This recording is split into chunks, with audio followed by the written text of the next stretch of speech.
Hey, it's Chris, and welcome to part 2 of my planter creation videos. Now what we're gonna do in this video is we're gonna make these look nice.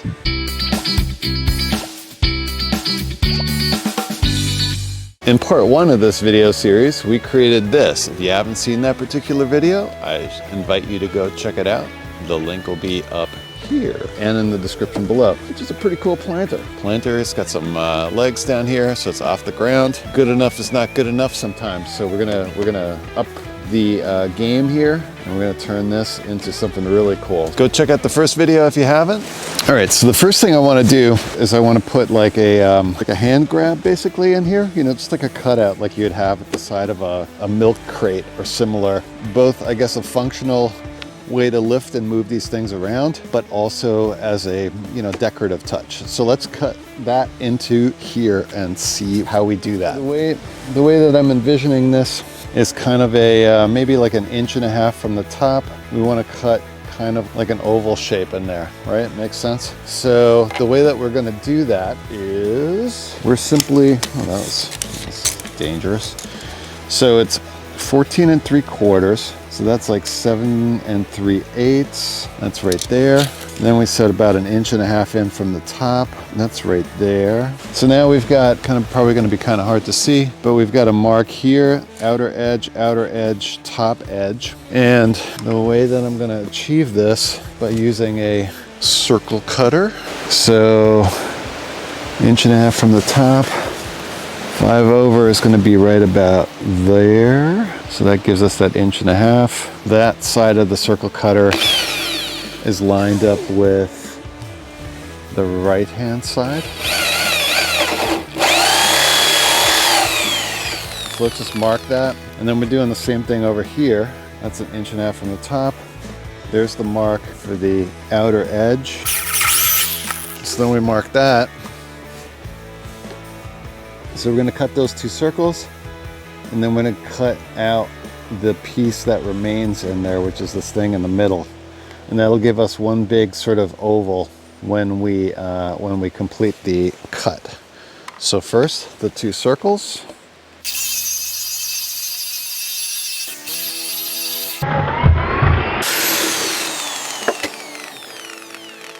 That's one.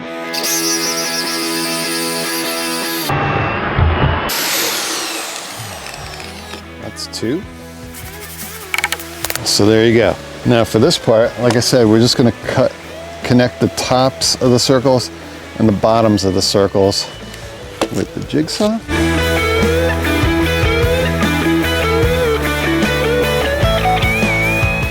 All right, there we go. That's how you cut that in there. There's still enough like beefiness up here to like not tear it out right away. I'm going to do the same exact thing on the other side, and then we're going to move on from there. So that part's done. As mentioned in the first video, always wear gloves when working with pressure treated wood.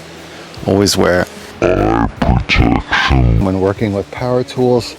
Going to be growing some food items in this box out of an abundance of caution and safety, and perhaps for no apparently good reason at all, I am going to put a plastic liner in here. So I'm going to do that next. I'm not quite sure how to best do this. So we'll figure out how much we need for the inside. That should be sufficient. If I cut it there, go up here, come up the other side. I'm just going to cut clean across. All right. We unfurl this. All right, there we go. That kind of works. And then I think I'm going to cut it on this end again.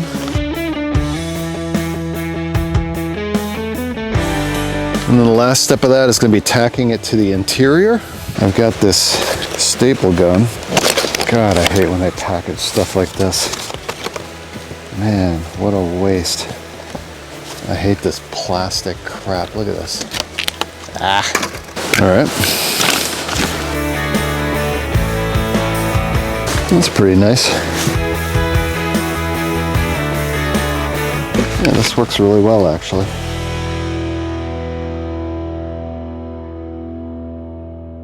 That's it. I'm gonna take a sip of this delicious coffee. That's good coffee. Let's trim this liner down a little bit.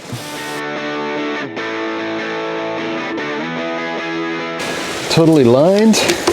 The issue is when you line something like this, it becomes, and you start pouring water in it, as one would if one has plants in it, that water will have nowhere to go. That's not a situation you want. So I'm gonna drill selectively, I don't know, maybe like a dozen holes or so in the bottom so that this thing can drain.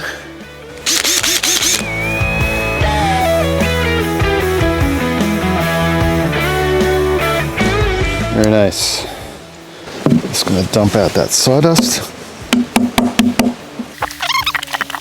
What's next?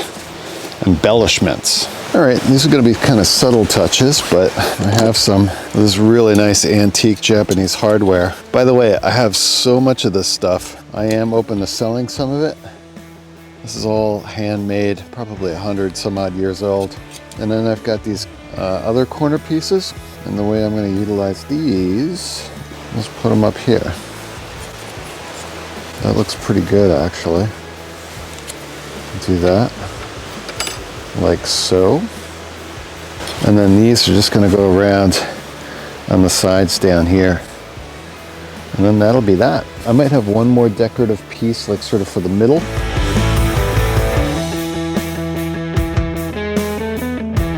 Yeah, that looks great. Just ties it all together. A couple more down here.